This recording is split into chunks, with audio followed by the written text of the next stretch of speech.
Welcome back to question number 8. May 18, the Words Physics, higher tier. Question 8. And question 8 is about Hooke's law. And what we intend to do is quick doodle of Hooke's law.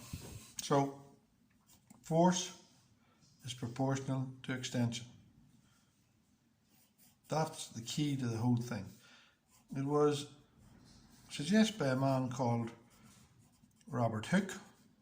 He lived the same time as Isaac Newton, and they didn't see eye to eye. So he lived in the 17th century. Right? And he said that the force is proportional to extension. And here's the key to this. You have to use the language of the discipline, which is limit of proportionality is not exceeded. Limit of proportionality. I would have called that in the old days elastic limit, but it seems to have done away with that. So use the language that they're using. So the force is proportional to the extension, provided you don't exceed the limit of proportionality. So F equals K times E, where K is known as the spring constant. And the important thing about the spring constant is it has units of newtons per metre. You seem to do that in these other questions. Or newtons per centimetre. And it tells you how many newtons it takes to stretch the spring by 1 centimetre. That's what the spring constant tells you. So I'll write that up in here somewhere. How many newtons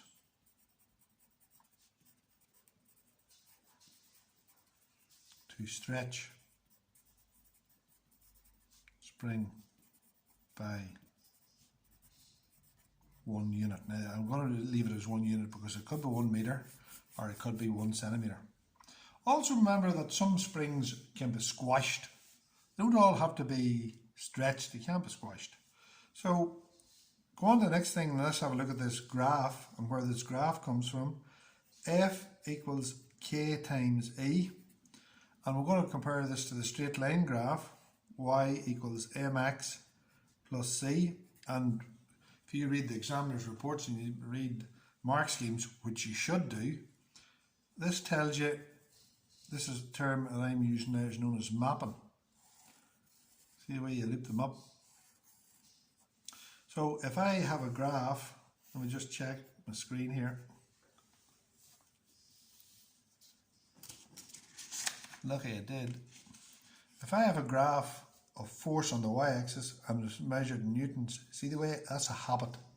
Against extension measured in meters, that's a habit. See if you don't do that, when you go to do your practical exams, you won't put them in. It's directly proportional, so it goes through the origin. How do I know it's directly proportional? Because there's nothing there. So that must go through naught, naught. And the spring constant is the gradient. K is the gradient. Fair enough. Is there anything else I need to do for this?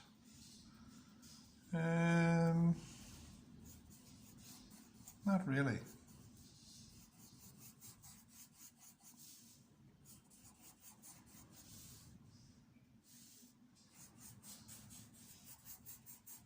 I can't think of anything else I need to do in that mind map. Let me just have a look now. Yes, that looks, if you learned all of that for Robert Hooke, you would be tickety-boo. So let's have a look at this question on Robert Hooke. And we have state Hooke's law. Now, once you see the word state, you should learn that. So I'm not going to spend half an hour writing this down. I'm going to say force is proportional extension provided does not exceed, well, I would say elastic limit, you see, but then I'm old stock. Exceed limit of proportionality. Use the language of the discipline. Right? So that's that. Oh yes, maybe I should have put this into the mind map, you see. It's great. This thing of extension, right? It's the new length minus the old length.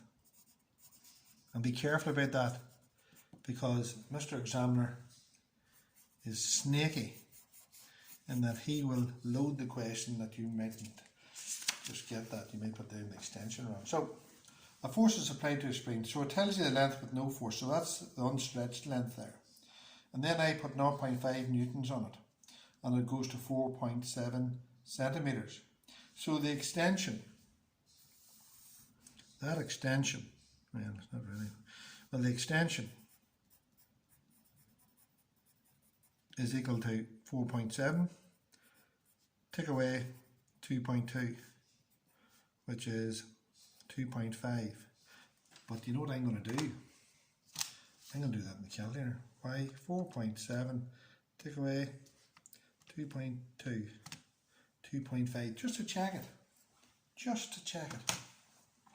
So I know the extension, that 0.5 newtons causes an extension of 2.5 centimetres.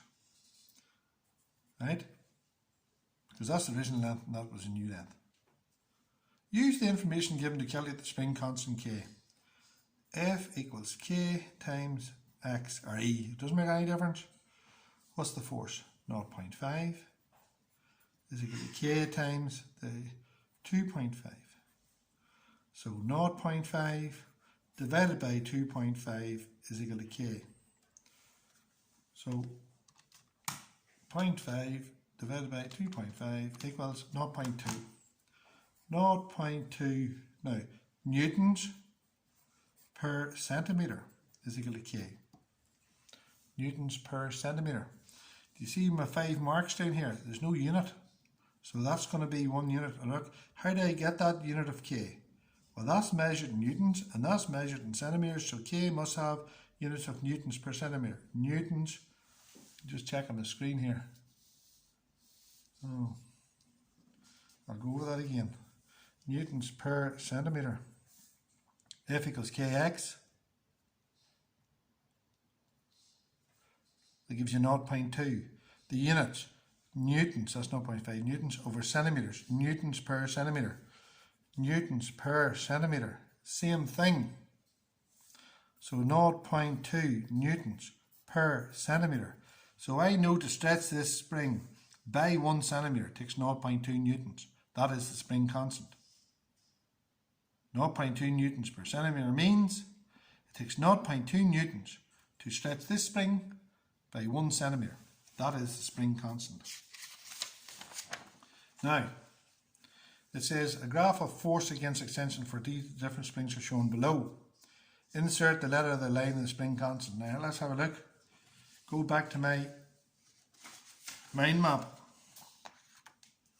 See it down here? Force against extension. You see the way I made a straight line graph out of it? So if it obeys Hooke's law, straight line graph. If it doesn't obey Hooke's law, it's not a straight line graph. Force against, and K is the gradient, and the gradient is the spring constant. See? So graphs of force, now again, that's wrong. That should have newtons in it. Against extension, that's wrong. That should have meters in it. That's a bad habit. But they're the examiners, they know better. See that? Newtons should have that, should have that. So let's look at these graphs. That's directly proportional. That's directly proportional. I know what that is, right? It's a parabolic graph with the description of it, but it's not obeying Hooke's law. Hooke's law, not Hooke's law. Hooke's law is a straight line through the origin. That's not a straight line, that's a curve. Insert the letters of the line for the spring that is best described by each of the following. Has the greatest spring constant. The greatest spring constant, greatest gradient. That gradient is greater than that one. So that's A. Does not obey Hooke's law, C, because it's not a straight line. Has the smallest extension for the same applied force. Now, this is where you go across the force, and it gives you that extension. Go across that force, it gives you that extension. So, has the smallest extension for the same applied force. There's the force. Which one is the smallest extension? A. See that? There's the same force for both. God forbid, you know what you could use? A ruler. There's the ruler. Straight down. Straight down. For that force, you get that small extension. For that force, you get a big extension. So, has the smallest extension for the same force. A. Reading off a graph. Ruler. There's that question done. So, what are we back to again? Learn that. Takes time to learn. Practice it. Practice to study. Hopefully, I'll see you in question number 9.